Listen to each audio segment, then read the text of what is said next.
If you're new here, my name is Ruth Ann. My husband Lance was a service-connected, disabled U.S. Navy veteran. He was sick for 25 of the 27 years we were together, and for the last 12 years of his life, I was his full-time caregiver. This podcast is about caregiving in all its forms. Today's guest is Maureen Stanton, returning to talk about her mother's Alzheimer's, which she is writing about in a new memoir.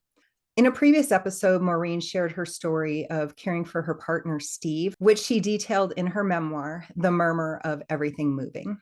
This episode focuses on how Alzheimer's changes the patient and how that affects caregivers and loved ones. We'll also touch briefly on caring for a partner versus a parent.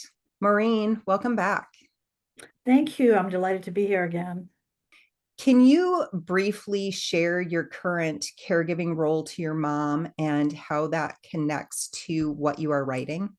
So, with Alzheimer's now, my mother has had a slow regression. And so it's been over 10 years that she was diagnosed, and I've been helping to care for her. My caregiving started as being present with her. I went to live with her for 4 months. I took a family leave and spent time with her. But she has been in assisted living for 3 years, and most recently in memory care. So what I do now, besides visit her and make decisions, I do all her bills, all her paperwork, all her, make decisions on medical care.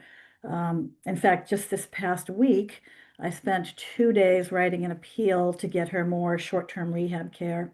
Her insurer and Medicare, it's United Healthcare, had denied her. She fell and fractured her spine, and they had denied her more than 2 weeks in short-term rehab. We appealed and they denied that, so I did a next level appeal. And this is where my writing skills came in, because I was able to make some kind of convincing argument.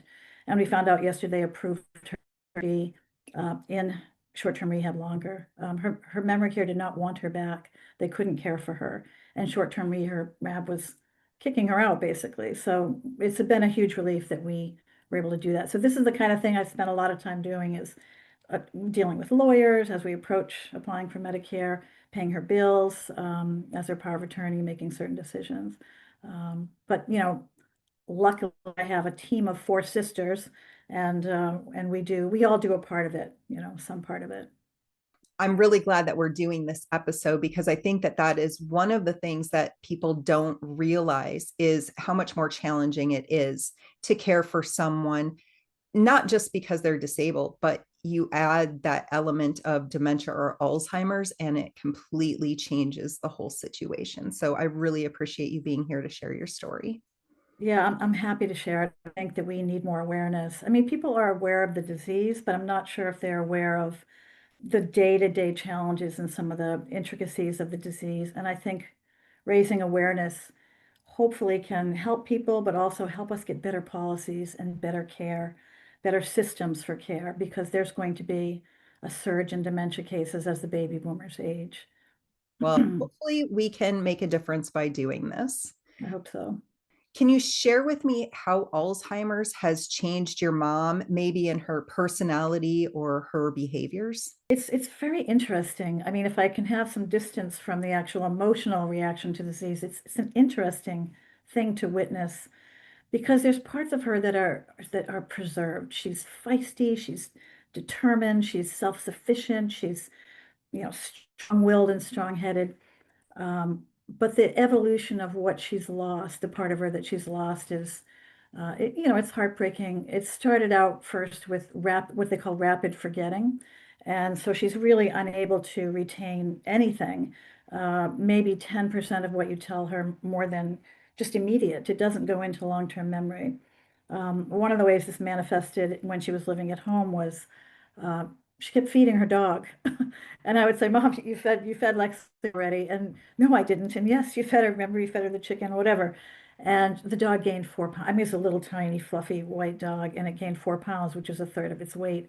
So it was sad to see, but it was her beloved companion, and we couldn't take the dog away. We just tried to figure out how to not have her overfeed, but just doesn't remember things like that. So the first part was the memory. And then the next part was hygiene. And we hear this with Alzheimer's. She was a neat knit. My mother had 7 children. that she raised, and our house was like a military level neatness, and she was a neat freak, and she's lost her hygiene. So the dirtiness that she would hang up, she'd wear her clothes and hang them back up in the closet. She wouldn't throw them down the chute to be washed. And so we'd have to go through and see which clothes, were not clean. And so, taking care of her own dental hygiene and things like that. So it was really hard to see that change in her. Um, and, you know, just losing, she was a talker, like me, and we could talk for hours and she could tell a yarn winding story. And she's really lost her ability because of the memory, the short-term memory to really engage in a conversation. And that's a part of it, part of her that I miss quite a lot because I don't have a conversation with her much anymore. So, That was the one thing that I missed the most with my husband Lance was the conversations. And it's hard to say what is the hardest thing or what's the worst part of it because there are so many parts of it that are challenging. But I know for me, absolutely, it was the loss of those conversations. That's what changed him the most for me. yeah, I agree that, that's your connection with the person. And if you don't have the conversation, it's just very immediate. She does remember stuff from her long-term past. So one good way to connect with her is just go, remember this, Mom, remember, and just talk about the past. And music, of course, brings her right back. And that's a very therapeutic tool. And I think that's well known in Alzheimer's that music. I mean, I've read a bunch of books on music and the brain, and music hits you not only in the sort of cerebral cortex, but the brain stem, which is that primal part of your brain. So something about music is quite primal and it really connects. That was another thing that I found with Lance was music. It made him come alive like nothing else did. And I actually volunteer in a memory care center for my church occasionally, and they do a worship service. And I love standing in the back watching all of these people with memory problems, Alzheimer's and dementia, come to life with the music. It's a pretty incredible thing to see. Yeah, I mean, for my mother not remembering much, I see her, speaking the lyrics to the songs from the 1950s, and she's just happy. It's just nice to see her happy and, probably feeling like a teenager again. Oh, I love that. And those are great examples of how Alzheimer's changes the patient and a little bit about how that affects caregivers too. Mhm. You wrote an article that was published in the Sun Journal, and it gives a brief glimpse into some of the things that you've seen, some of the changes in your mom and how it's affected you. Would you like to read a short excerpt from that? Sure, I'll read just like two paragraphs, but just to set up the article. It's called Evanescence. I wrote this, it came out of me pretty quickly after a visit with my mother early on in her disease, and I was so angry at the disease and what it was doing to her. Not angry at her, but so frustrated and angry that this was going to be her fate. And, after working so hard, she retired at 77, and I just wanted her to have a nice retirement. But so I just wrote this, and it was meant to separate the mother I knew from this person taking over my mother. And you'll see that in these paragraphs that I'll read. It's called Evanescence. When I arrive for my monthly visit, I find her staring out the window at the neighbor's house across the street. I think they moved, she says. She saw trucks and people carrying boxes. I know a young couple lives there, but their cars are not in the driveway. They moved, I say, really? When, for the second time, she says she thinks the couple moved, I say, they only bought the house a year ago. The third time, I say, maybe they're just at work. The fourth time, I say nothing. When I see their cars in the driveway, it's 5 p.m. I say, there they are. They haven't moved. The next day, she says again, I think the couple across the street moved. So I'll just leave it at that. And that's sort of part of the short-term memory loss that she has this idea. And, she's staring out the window and making this story up. And the next stage after the short-term memory loss was a mixing of memories and times. So we were one night watching the Boston Marathon on TV, and she said, oh, her husband's name was Ed. She said, Eddie and I ran in that. And I know she didn't run in the marathon. So I said, really, and so she was sort of insistent, and it was just strange. And that was one of the first memories I've had of her coming up these fabricated stories. Um, and so then, or she'll say, I lived in that apartment, and say Colin was there. And I'm like, well, Colin wasn't born yet, so you couldn't. So the whole time frame started getting mixed up. Um, and that then later, so after the sort of mixing up of just kind of stories, or I don't know what to call them, hallucinations.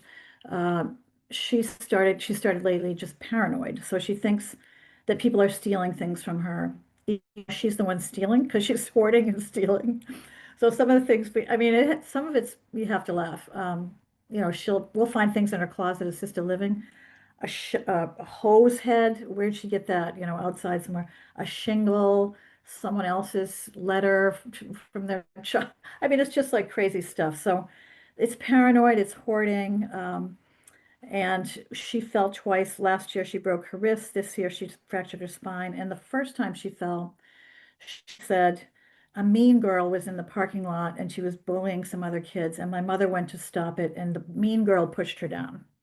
And then this time with her spinal fracture, the caregivers at the memory care found her just sitting and unable to get up. And it was a compression fracture. And she said that they were beating her up. So to me, this seems nonsensical, but to me, I feel like maybe it comes from, and I have a need to analyze everything, but maybe it comes from her feeling ashamed at falling and losing that ability. So she's placing the blame elsewhere, and these stories come out of somewhere. So it's fascinating in that way, and sometimes funny. One of the ways of coping is my sisters and I will just tell these stories and we'll just laugh. I mean, it's silly, but that's so the progression is just forgetting, and then the mixing up, and then cognitive issues just getting worse. She really can't read anymore.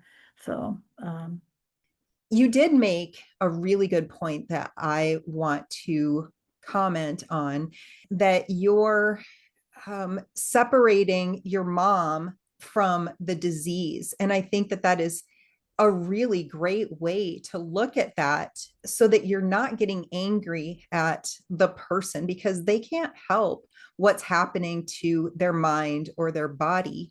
But if you put the blame on the disease, it makes it so much easier to deal with. And in some ways, it's almost like you're dealing with two people.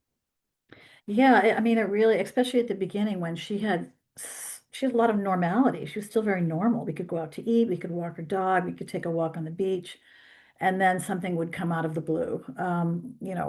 I brought her a new scrub brush, and this is in the little essay for her pots and pans, and she said, "What's this for?" And so that to me is like a little piece of her brain that knew what a scrub brush was has just suddenly been taken over by the sticky plaques in her brain. Um, so yeah, it's just it's a very curious and confusing disease, and the reactions that I think I have as a caregiver and a daughter, they just range from, just anger at the disease, and now I have a lot of anger at our healthcare system, which doesn't really, it's very difficult to navigate. It's very expensive. Uh, I don't think that medical practitioners, unless they're neurologists who are trained in dementia, I don't think they know how to treat a dementia person. I have found this over and over and over. Cardiologists, they just don't know. I'll just give you one example. My mother, again, is very self-sufficient. She feels like I can do this, even just recently, I can walk down these stairs. Like, don't help me. I tried to grab her arm. Of course, she can't. She's a fall risk, but there was an aide who was trying to force her to go to bed in her room. And this is before memory care, and she's regular assisted living. And my mother, if someone's going to force her to do something, she's going to resist. And she said to this aide, I'm my own person. So she still understood that. But what the aide could have done was something like therapeutic lying, which she could have said, okay, no, or you can stay out, I'll be back. And then to come back in 10 minutes, my mother would have forgot the whole thing. Or let me go get you a dish of ice cream. My mother loves ice cream. You can bribe her with anything with ice cream. Or, finally they called my sister, and my sister said, just tell her that I'm coming and she needs to get in her room so that I can come over. Just you have to use that therapeutic lying. And this was in assisted living and in memory care, and they weren't trained in that.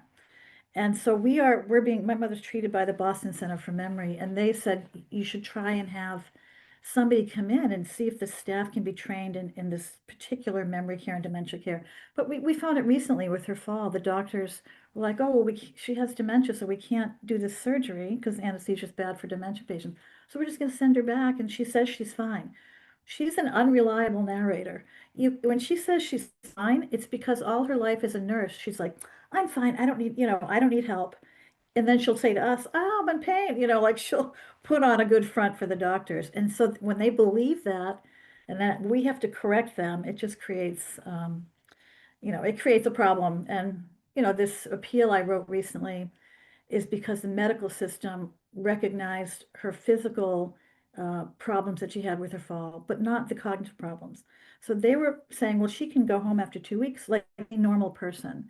And we were saying, no, she can't because she has a cognitive disability and she will take that back brace and she'll just take it off. She doesn't know she needs to wear it. A normal person would keep it on because they know they need to wear it to heal. So finally, that we got through to them with that argument, but normally they don't take that into consideration. Oh my gosh. And I've got to agree with you about the medical system and providers just not knowing about dementia and how to treat it, because I learned almost everything that I know about dementia through reading it on my own. It's really challenging. That's exactly right. And, you could talk to my mother for 10 minutes, and if no one told you she had dementia, I mean, not now because she's more severe, but for the first 5 years, say, and people would say, oh, she's fine. They wouldn't know. So that is a problem, and so you're having to educate the providers. And what kind of power do you have over, like what kind of convincing ability do you have to let them know? Doctors don't like to be told, what to do and what they don't know. And so it is a challenge. It's very much a challenge. Would you be willing to share a recent story about how challenging it can be to care for an Alzheimer's patient? Part of the challenge is controlling your own emotions. At the very beginning, I kept wanting to correct her. And remember, no, remember I told you that? Remember, as if I'd repeat it. And then I'd get a little impatient and I'd get so angry with myself. Or I'd have a little fight with her, and I would feel guilty and horrible for 4 hours driving home from where, from her house to my house. She would forget about it in a minute, and so that was a big challenge at first, is to the acceptance, because I wanted to correct it. I didn't want this to be the way it was, but there's no correcting. There's nothing you can do. Um, and then some of the challenges just, just she's still very defiant. So just even recently, a month ago, when she was trying to walk down those stairs, and I said, "Let me help you," she wouldn't let me help. So you have to then sort of grab her because she cannot walk down those stairs. She's 87. She's weak in the legs. She's not even holding on to the railing. She doesn't wear her glasses because she is a lifelong glass wearer, but she stopped wearing her glasses because she doesn't think she needs them. So we know she's a fall risk and she's had these falls. So, you know, it's hard to force, to force what she needs. And I can see how, I just complained about the aides not doing that, but sometimes it's just grabbing her and making sure she's safe. And that can be tricky emotionally, to coerce somebody to have to treat them like a child. They're your parent and you have to treat them like a child. And I think that's the hard part to deal with. It is challenging in a way that is really hard to describe. So I'm really glad that you are so willing to share your experience here, because, like I've said before, I know that a lot of people are going to get something out of this. Well, I'm really glad. I mean, I've read some dementia memoirs. I've read a few essays. It's only just starting to come out, the stories. There's not a lot really. And people don't know. I didn't know, before, my mother was diagnosed or we noticed any problems. When I saw something about Alzheimer's, I just skipped it. I'm like, it's too scary, too scary. I'm not reading that. And so I've had to I have to read, I have to find out. I want information. I want to know. I'm reading memoirs. It's helpful to read memoirs because just reading medical stuff or how-to guides is not that compelling, but if you can tell the story in a personal story and people can relate to that story and they can see there are idiosyncratic ways that Alzheimer's or dementia affects people, but there's also this archetypical things that happen. And I just think the more stories come out, the better. I mean, I think I only know one or two movies that are out about Alzheimer's. So we're going to see more because there's going to be more cases, people living longer. The one thing that's good is that the number of cases of Alzheimer's in the next 10 or 15 years is going to spike, but the percentage or the proportion of the population is going down. And that's because of brain health awareness, and earlier treatment and that kind of thing. But we just have these baby boomers in and this country is not prepared for it. So I think there's many reasons to make sure we're talking about this. I couldn't agree more. And Alzheimer's affects more than just the patient. How has your mom's Alzheimer's impacted your well-being, and how has it affected your family?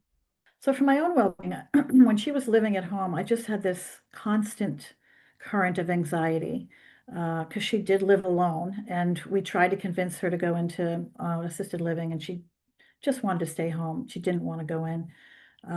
And so we went down with between my sisters and I and rotating and getting her in-home care, which she didn't like, and she just ignored the person that was there. So it was just the anxiety level, but also the grief is almost daily, you know. I'll just be driving along and I'll think of my mother and I'll start tearing up and I'm like, okay, I've got to clear that out because I'm going over, somewhere to teach or to work or something. It's just a long, drawn out sadness. I am trying to make sure I do things for myself that are very healthy, walk on the beach, swim, exercise, have quiet time, read, um, because it can be really sad and you can be sort of swamped by that sadness. It's it's it's a very confusing emotionally thing because at this point, part of me thinks maybe the best thing that would happen would be for her to just quietly pass because we know it's going to get worse. And we have talked to doctors about de-prescribing. So she has AFib and other, she's a diabetic. When do you take them off drugs that are helping her continue to live? And that's where we're at now is thinking, what's the best, most dignified thing that could happen at this point? Because this is a disease that can rob people of their dignity, I think. So, I mean, not for me, I don't have any sense of lack of dignity from mother, but for other people and the way they treat her. In fact, in the memory care recently, they told us she had a temper tantrum. And I was appalled at that. I said, a temper tantrum is something that a 2-year-old has. She did not have a temper tantrum. She was upset about something. And whatever that was, with the Alzheimer's, there's a way to deal with that and calm her and de-escalate. And they just don't know how to do that. But to say she had a temper tantrum is infantilizing of her. Um, so yeah, so it's constantly on my mind. There's a constant sort of anxiety. She's gonna fall again. Right now, we're waiting to hear whether they're going to accept her into a skilled nursing home.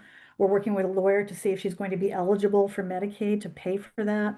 We're borrowing like crazy to pay for her care. So there's a financial anxiety that comes with that. She already went through her long-term care insurance. She was very smart about being prepared.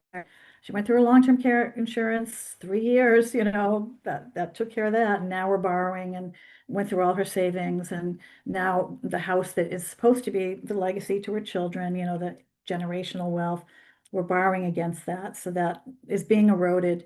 My mother would never have wanted anything like that. She didn't want a dime spent on her. She didn't want anything, but what can we do? We love her and we are going to give her the best care we can. But there's so many anxiety on different levels, emotional, the sort of financial, and then the sort of fear. There's a fear that runs through me, like what's going to be next? What's going to happen next? Yeah, and a lot of really tough decisions to make, and it's so hard. I'm glad that you and your siblings are doing that together, that you're able to make those decisions together so that it doesn't just fall on you or just fall on one of your siblings. That is really, really helpful. Another thing you mentioned was the grief, and that is very common through Alzheimer's and through the entire disease because you're constantly grieving those losses as they change over time. And then you're continuing to grieve the loss of the person you knew before the disease. And so Mhm. you also mentioned self care, and that's something that I talk about a lot on this podcast. self-care is so important. You've got to do those things to maintain your own sanity, to just fill yourself up so that you can continue to be there for your loved ones. Yeah, that is really important. I feel very fortunate that my mother did have 7 children, and my sisters and I are very close. We're all close. My brothers tend not to be there for the emotional or physical caregiving, but they take care of her yard and her house and her lawn, and they've always done that for years. And right now I'm doing the financial part. I have 2 sisters that live closer to her, so they take her out to eat or they go visit her, more frequently than I can because I'm 4 hours away. So we're a team. I mean, it takes a village, to raise an elderly person with dementia. And so I'm very lucky. And I sometimes hear about people that are, say, only children and say both their parents have dementia. How do they get the support they need? There are support groups out there, and I would encourage anyone, if they don't have a built-in family network of support, to find that support, because it is a continuous and long process of grieving, of taking time. It takes a lot of time for me. I spent 2 days writing that one appeal letter, and that was not including the phone calls we had to make and all that, and that's time consuming. But obviously we love our mother and we want to do everything we can to help her. And I don't like, it's just sad. I don't want her to have this for the last years of her life. Nobody wants this for the last years of her life. She retired at 77 and she got diagnosed at 80.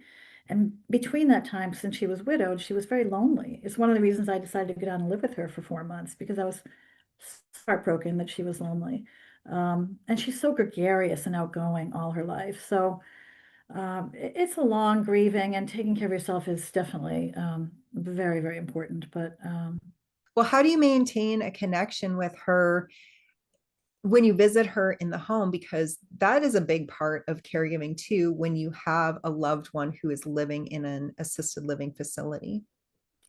yeah, so really at this point, I bring pictures and show her pictures.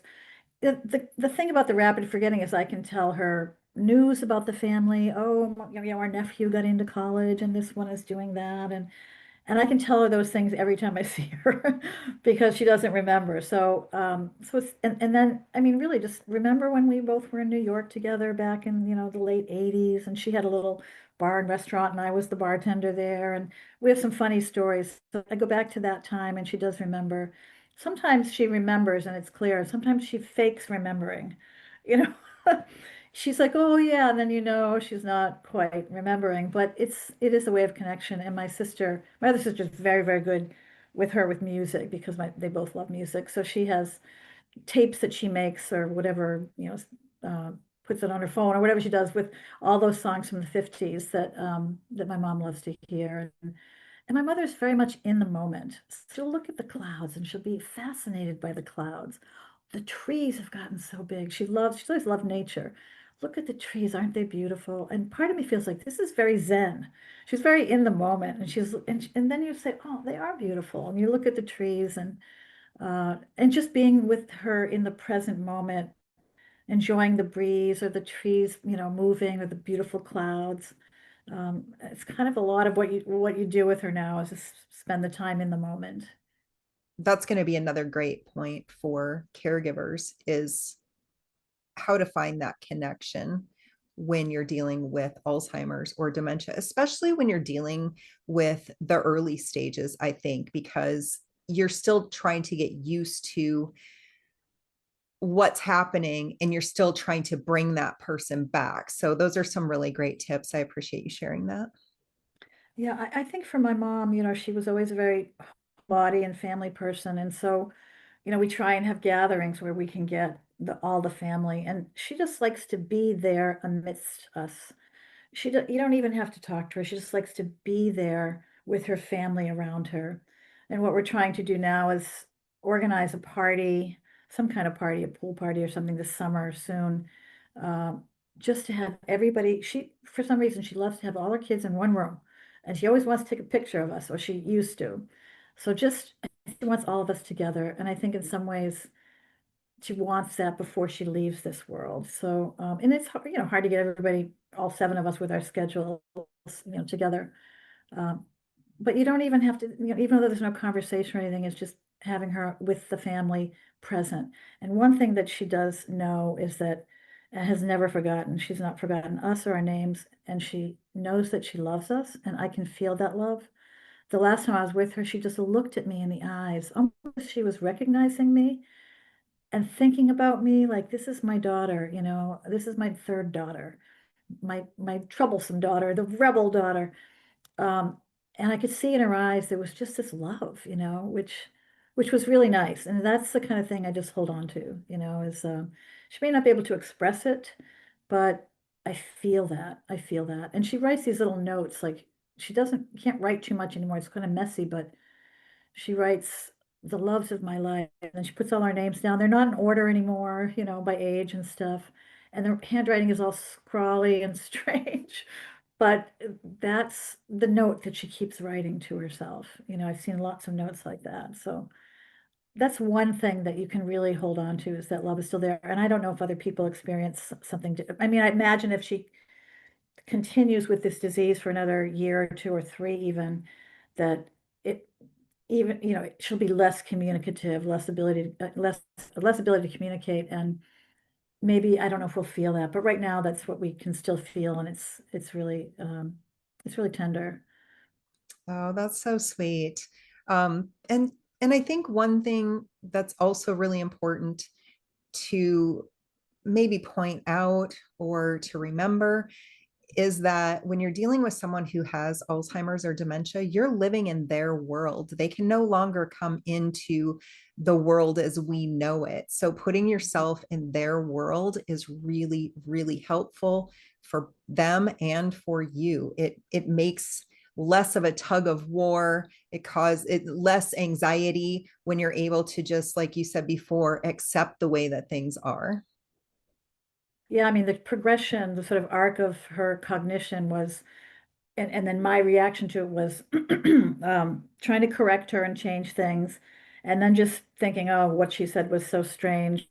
And then we have to use therapeutic lying to tell her, like she asked, why can't I go home? Take me home. She's asked to go home every day for 3 years. She doesn't remember, so she keeps asking. And so we started saying, at the beginning, when she still had more cognition, we'd say, oh, your house got flooded, and so it's being repaired. So that lasted months. We were able to say that for months. And this is a therapeutic lying. So, but then she actually turned the tables on us, because she said, oh, no, I talked to Michael and he said he's done with the repairs. Brother. And we're like, oh, no. She bested us in our therapeutic lying. She's kind of absorbed the fake story that we were telling and then added on to it. So then we had to come up with something else, like the doctors are not releasing you yet, or whatever it is, to help her understand why she's where she is and why we can't move her back. She still remembers she has this home on Cape Cod. She hasn't forgotten that. So you sort of accept the reality is very surreal, really. It's like we have to make things up. She makes crazy stuff up, and then we either agree, and then we make stuff up, and then it's just like you're living in this world of just it's surreal. I think at times. Yeah, I would agree with that. I'm sorry, I'm still laughing about that story. And that shows the intelligence that Hmm. when something like that happens, it brings right back to the front of your mind the person that she was. I don't know if it does for you, but it did for me. It brings back the person that they were before the dementia. I think throughout this 7 years of her having dementia, she has fought to keep herself. Like the thing she said to that aide, I'm my own person, and that was pretty far into, she was moderate. She's now moderate to severe stage, and that was moderate stage, and she still understood, I am my own person. I should be able to do what I want. I have free will. And then the cleverness to find a way around our, blocking her from wanting to go home. So I think it's a fight. I think something in her is still fighting for her own self, against this organic disease, because it's really organic in her brain, organic. Um, yeah, it's interesting. Do you have any other practical or emotional strategies to help caregivers dealing with Alzheimer's or dementia? for me, I'm just an information, I need to have information. So reading about it is helpful. So not only reading the medical stuff, and I subscribe to a newsletter called Stat. And so I get, the experiments that are going on with dementia and what's helping. Those things might not even be on the market yet, but it helps me to think there's progress, there's scientific breakthroughs. Someday we may have a better treatment or something to treat this. And one of the things I read was about this drug called memantine. My mother is on a drug called donepezil, and that slows down the cognition loss. And I read about memantine working in conjunction with that. And so when I took her to the memory center, which we go to every 6 months for testing, and I said, can she be on this? And they said, oh, yes, that works well with that. But they didn't come up with it themselves. So I feel like, learning about it and being that advocate, reading as much as you can, asking the doctors is really helpful. I do reading personal accounts I think is also very helpful. And hearing, so I have some friends whose, parents or their coworkers' parents. So hearing those stories too and thinking, okay, this is just what happens, and we might be able to expect this. Somebody had told me about dementia patients having trouble with depth perception. And so that was useful to know because now we're seeing some of that. My mother's stopping and crossing into a threshold, that kind of thing. So educating yourself, talking about it, reading things, um, just so that you can be the best advocate you can be. And also just knowing that it's difficult. And so if you need to step back and take time away and just say, okay, she's in memory care. Let me try not to think about that they're there taking care of her. They're supposed to be. So, um, you know, stepping back if you need to and refreshing and it is really important for any caregiving situation, I think. I mean, with a spouse, you are the only caregiver and everything is on you. And luckily with a parent, there might be another parent, maybe somebody else that can help, but we have our siblings. And that I think is really useful because I can say, you know what, let them do that. They haven't been doing much lately. Let that person come forward. And we're really good about understanding when each other needs a break, when one of us needs a break. So Oh, that's so good. That's great advice for our listeners. And you did mention caring for a partner versus a parent. You cared for your partner first, and then your father while he was sick too, and now your mom. How would you describe the key differences between caring for your partner, Steve, and caring for your parents, especially with your mom who has Alzheimer's? caring for a partner, it's just so much more intimate. And really, everything is on you. You're the main caregiver. You're doing so much, and if you're like me and you weren't good about asking for help, you're doing, too much probably. With a parent, again, there might be more help. And but the thing with a parent is that it can be a little bit awkward with some of the more intimate caregiving activities like hygiene and things like that.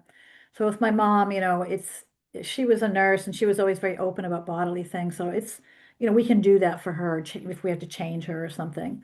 With my dad, it was a little harder. I did have to do some cleaning of my dad and things like that, and that was just a little more awkward. Um, than with your partner. I mean, with your partner, you were intimate before, and so now you're just intimate in a different way, as far as like sort of bodily stuff. So that's a difference. And I think if families can get someone else to do that for your parent. So towards the last 4 months of my dad's life, when he was really, really needing help, we did have visiting nurses. We had hospice at the end. And so for them, they said, we'll do all that, so that you can just enjoy being a daughter. You don't have to be the person that cleans him, or feeds him, like, even though we obviously did some of that. And so, that's one of the differences. But I think the main difference is the role is, unless you're an only child, I imagine then that the role is all consuming. But with a partner, it is all consuming, and with a parent, you may have help from siblings. I think it's going to be different in everybody's case, but anytime you can get visiting nurses or hire an aide if people can afford that, to do some of those things that are the caregiving things, then you can just resume your relationship as daughter, as child.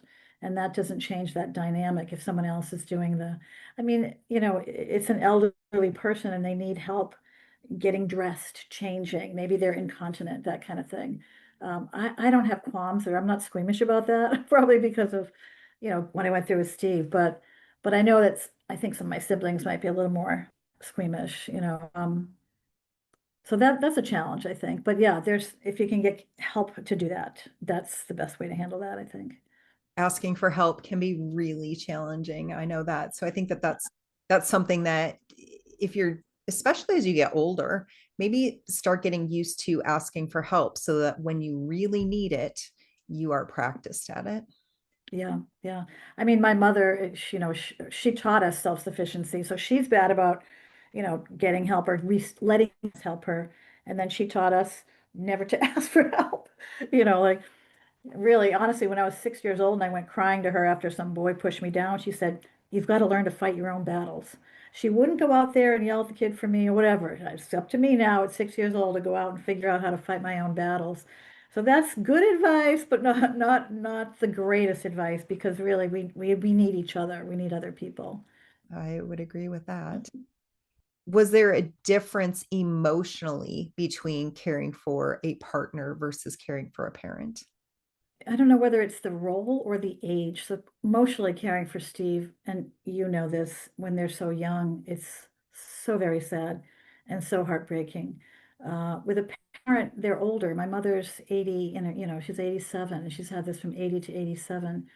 And so you feel like they've lived a good life, ups and downs, whatever, but mostly a good life. And so it's just not as tragic. I mean, it's sad. I don't know how to say that. It shouldn't be an hierarchy of things, but at the same time, you feel like if they did pass away, it would be okay because, they're old and they lived their life.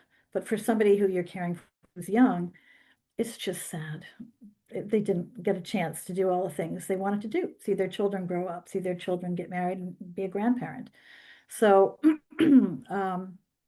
yeah, so there's an emotional sort of valence that I think is more intense with a partner than it is with a parent. I guess if a parent is much younger, that could be as intense as well, or depending on how close somebody was with the relationship. But we know old people are going to pass. It'll be very sad. Uh, there'll be some relief, just because I think my mother is, she'll be out of pain. She'll be out of a situation she doesn't even want to be in. She never wanted to be in a nursing home, so there'll be that, even though there'll be the sadness of the loss of her, But we've been losing her incrementally, we really have. So it's just they say it's a long goodbye, but and it is. It's just this drip feed of sadness. Constantly saying goodbye to them every time there's a change.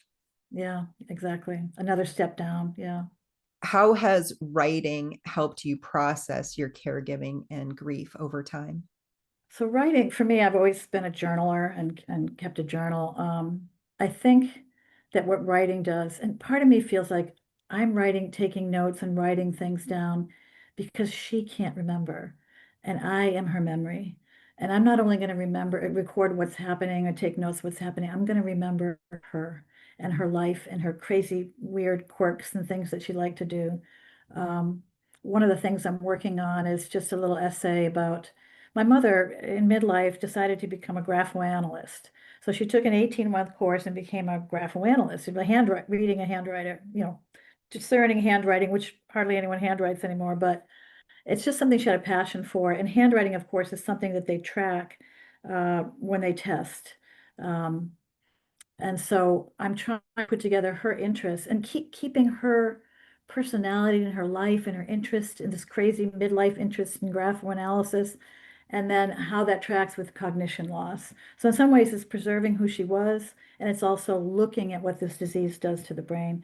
But I'm just putting notes down. I can't process anything now because I'm in the middle of it. But I know that when I have some distance from this, I'll be able to go back and in working through the notes, I'll have some insight. It's just the way it works. If you put that distance between yourself and the raw material that you're recording in your journal, years later, however long later, you just come at it differently and you have some wisdom and some insight to share and you can frame that. So right now it's a gathering, it's still a gathering. I have my Alzheimer's diary that I'm keeping and I have been keeping for years. And I just plop in there. Sometimes I just copy a text and put it in there for my sister because it's a funny story or something my mother said that was funny. Sometimes there's photos in there. The little piece of paper that she wrote in that testing, today is a pleasant day with my daughter Maureen. I still have that paper and I scanned it and that's in there. So it's just a kind of melange of all kinds of stuff now. Later on, I will sort through that. I have started a few little essays here and there, but I can't really dive right into it. I'm too close to it. So I step back and I let myself step back. It's fine. It's not the time right now to process it. It's the time to gather and record and document as a witness. And then later will be the time to process that into writing a story that I can share with people. Well, besides what you get out of writing, what do you hope other people get from it, from reading what you've written? One thing is just validation. To say, oh yes, this happened. I had a similar experience. That's how I felt. Oh, thank God somebody's recognizing what I went through, what this is like. So that on the immediate level is sharing stories, and that's so important. And on the second level, I really feel like the more we talk about this and the more we share our stories, people in the position to make policy and to change our healthcare system will eventually have to get they have to get it. They have to get that we need different care, more care. So, in fact, when we verbally appealed for more short-term rehab time for my mom, we were just denied. And so then I did a second level appeal and I was able to write it. And I knew that if I could write it, I could be convincing. I could tell a story. I could bring in some facts and research. And I could make a case for that and say, whatever you thought was going on, here's what's going on with my mother. Here's why she's not wearing the brace. On her back, the aide had said she forgets to wear her brace. And I said, it's not that she forgets. She doesn't know she should. She doesn't understand her own healing process. And that must be taken into consideration in her care plan. So I just think that the more that we're telling the stories and revealing the day-to-day challenges, the kind of way this disease manifests, which is going to be different in different people, but also overarching, there's going to be similarities and patterns. It's just going to help when we haven't changed the way we treat elderly care since the 60s in this country, and we are far behind um, every other developed nation. And we need to do something because we're going to be faced with a need for more aides, more nursing homes, more home care, and we don't have that in place. And we need that structure. So I just feel like sharing the stories is, on a personal level, is very valuable, and hopefully it contributes to a chorus of voices calling for a better system in our healthcare system for the elderly, and especially the really vulnerable elderly, or not elderly necessarily, but anyone with dementia. Oh, and sharing a story is such a powerful way to bring people into your reality too. And there's a difference between putting it in writing and having it on a podcast. What is the difference to you in reading a story yourself versus listening to a story? I think, I think podcasts are great because people spend a lot of time in their car. My commute to work is 2.5 hours one way. I only do it once a week. So podcasts are great, and podcasts can give you lots of different stories, lots of different angles, and that can be very reassuring. You feel like you're part of a community. With a book, what you get is a more deeper take on maybe one person's story, say with a memoir, and you become very attached to that person. It can be very moving. Um, and books can be audiobooks as well, and you can listen to the books on tape if you don't have time to read. A lot of people don't have time to read, and they can take their walk or do their run or whatever they do and have the headphones on and listen. I think we need all angles and all ways of getting this message out. Podcasts are great. They're very popular. People are looking for podcasts. Short articles are great. And then in-depth books that really take you on that journey with a person. And people who are going through this, uh, will take the material as they can. Maybe they can't read a book yet. It's too much. There's probably times when I couldn't, if I saw a book on cancer, I'd be like, I don't want to read that, not right now, but now I could, so there has to be this variety of ways of telling the story. And I think they're all really, really valuable. Um, for people that want to hear that. I also think getting the information out through personal stories is very powerful. Reading just a medical journal or a newspaper article is informative, but it's not emotionally moving. And when you are emotionally moved by something and you're, powerfully moved and affected by that, and you actually care about a person you never met before because you're reading their story. I think that's very valuable in our culture, just for our own selves, but also for our community of people trying to take care of each other, whether that's from a policy perspective, a neighborhood or community perspective, woman to woman, because women do most of the caregiving. Um, you know, I think that all those different ways of telling the story and being personal and being honest and making yourself vulnerable are going to be really of value to people, either who are going through the experience, went through it, or people that may not know anything about it are suddenly more aware now of what's going on, and maybe their behavior changes. I think these stories can be a lifeline for caregivers too, but also writing is so healing in many ways for people. I know a lot of people who don't like to write, but I would encourage people to start keeping a journal, at Mhm. least at the very least. um, Looking back on the journals for me helped me see how far I had come. Yeah, there's a lot of studies. I mean, I teach memoir, and a lot of memoir is trauma, not all of it, excuse me, but a lot of it. And there are plenty of studies that show that writing your life story is helpful to people suffering PTSD, for example, especially like veterans. It's helpful because they can process it instead of carrying it around inside you. When you write something and you release it to the page, um, there's a relief, there's an unburdening in that. I think people, if they don't like writing, they could do an audio journal, just record their thoughts. I used to keep an actual physical journal, and now my journal's I just have a file, and I go on there, I open it up, I write a couple notes, I put the date on. I sometimes have scraps of paper because I'll think of something while I'm in the car somewhere, and I just stuff them into a folder. And someday all of this will be the material. And you're right, you go back and you totally don't remember those things, and you're like, that's something that's important to say, but you wouldn't have remembered it if you didn't write it down. So there's the double benefit of unburdening yourself, just getting it out, but also being able to use that to share your story with others later, which may help them. When you're caring for a dementia or Alzheimer's patient, support is so important. What's been your biggest source of support? So I mentioned before my sisters, and we're very close. Four of us went to high school together, and then three of us went to college. We're close in age. So I'm lucky to have those sisters for support. But at the same time, our memory center, going to the Boston Memory Center, has been great because they get it.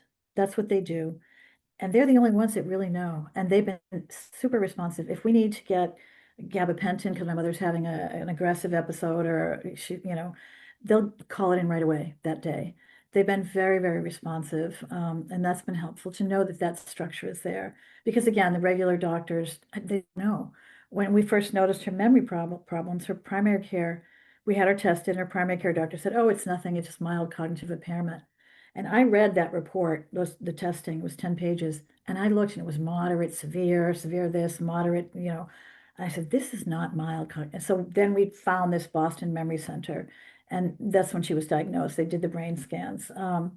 But having those professionals there and having them be so understanding is really helpful.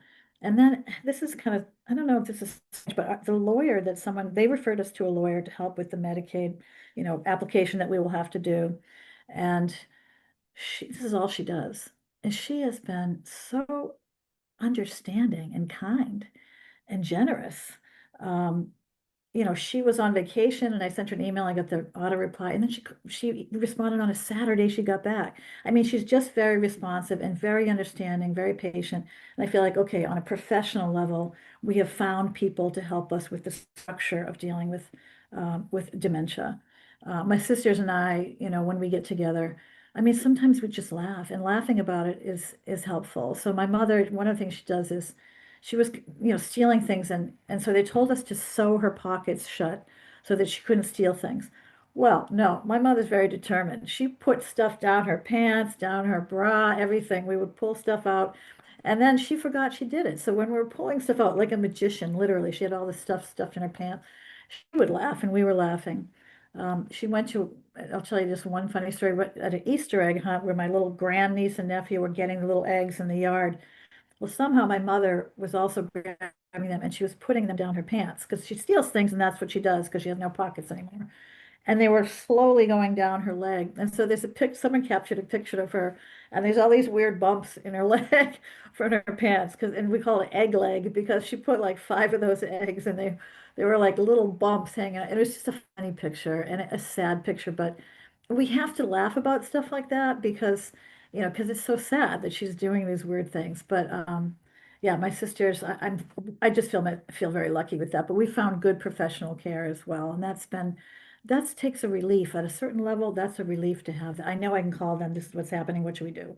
That's great. Having that care is so important and being able to communicate with them because that isn't always the case. And Mhm. I love that you and your siblings are all able to laugh about some of these things too. Yeah, I mean, and some of the things she says, that like she did this one thing. She cut a picture out of a magazine and put it on the wall. And my sister said, "Why do you have, why do you have those strangers on the wall?" She thought it was us. I mean, maybe that's part of her wearing glasses or whatever. She thought it was us, and so we laugh at that. She's got some. It was a Hispanic family, on the wall, and I mean, she thought it was her. I mean, it's funny. I mean, it's funny, and if you can't, you have to laugh about some of that because obviously we also are anxious and crying and all that kind of thing.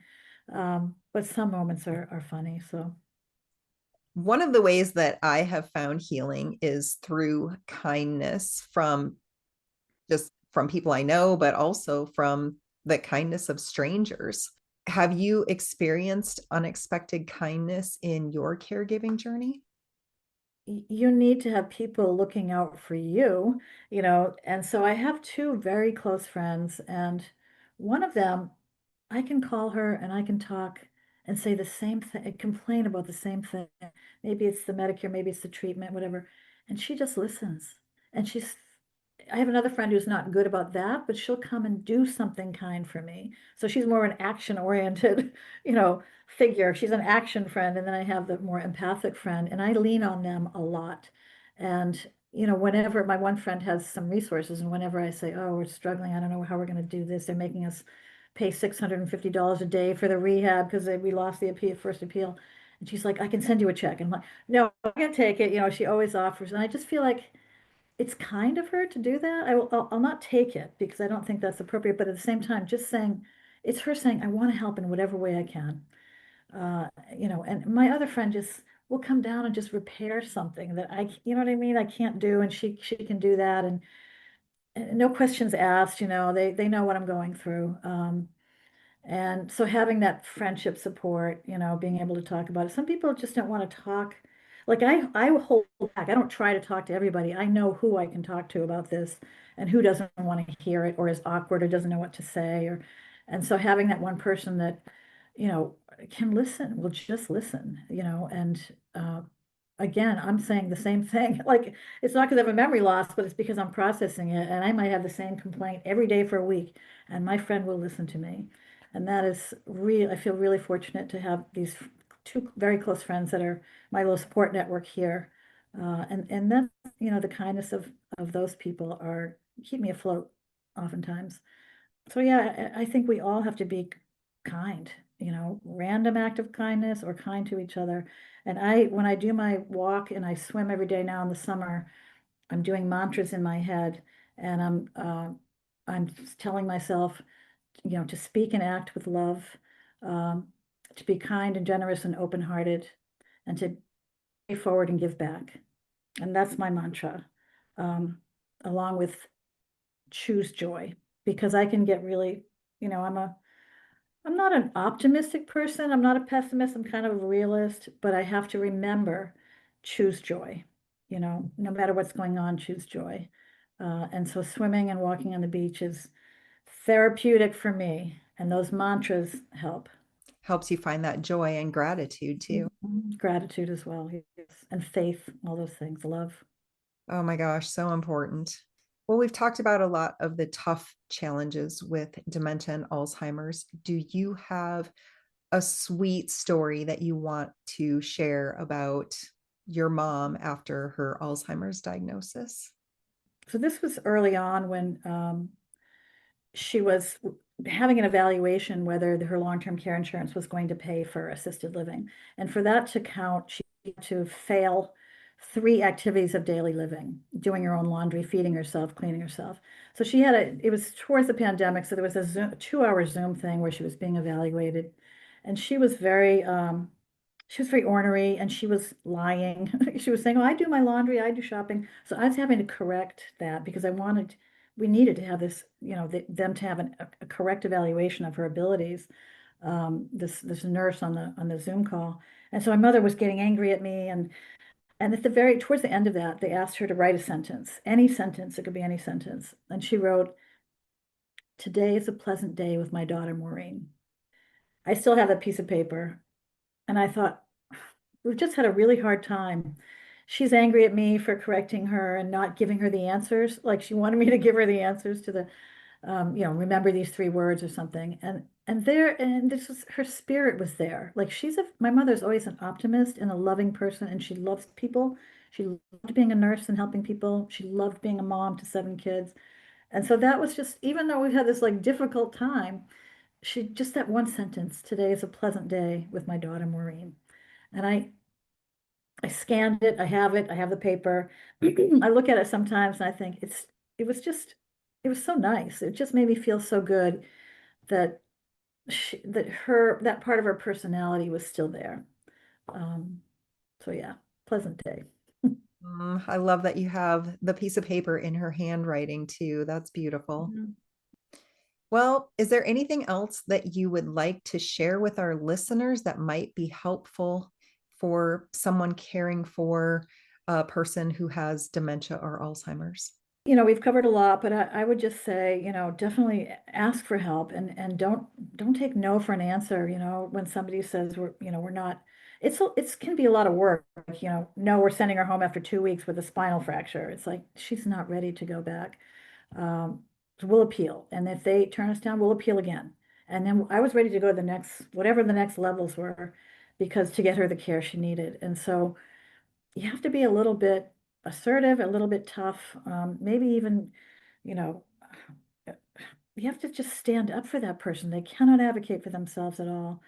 You have to learn we're used to being, deferring to doctors and to not defer to them, to argue, not argue, but to be, contrary to what they're saying and saying, no, this is not, is difficult, but gaining those kinds of, that voice, I think is really important. And finding the best care, like primary care doctors don't really know about dementia. You've got to find specific specialized care, neurologists that know what's going on with her brain and can help you, um, and take care of yourself. Yep, self-care, so important. Mhm. I will post links in the comments, but can you tell people where to find your publications? Is there a central place? Um, I have, well, my website has a few articles on there. I've only just published the one piece on dementia. The other pieces haven't been published yet. But you can read things for free on my website. I have a link tree. I don't know if people know about link tree, and that the link tree will have this podcast and the other podcasts and some other, podcasts and interviews I've done. And people can go there and listen to podcasts about writing and this one about caregiving. Um, and then they can read some of my articles for free. I have lots of stuff posted online people can read for free. I'm happy if people want to write to me, they can find me through my website. I'm happy to correspond with people as well. That's a very generous offer. People don't know where to turn, maybe I can help in some way. Well, I would like to encourage all caregivers to seek support. Ask for help. Don't do this alone if you can help it, because it is a very challenging thing, especially as dementia and Alzheimer's progresses. You want to have things in place before you get to the point where you really need them, because once you get to that point, it is incredibly overwhelming. And I can say that from experience. Yeah, I agree with that 100%. I would also love to hear from our listeners. So share your comments on our YouTube channel or our Facebook page, or send me a text message if you are listening to this on your favorite podcast platform. Thanks so much, Maureen, for your vulnerability in sharing this part of your journey with your mom who has Alzheimer's.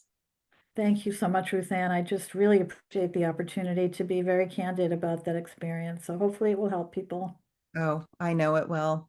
Well, thank you again, and hopefully we can do this another time. That'd be great.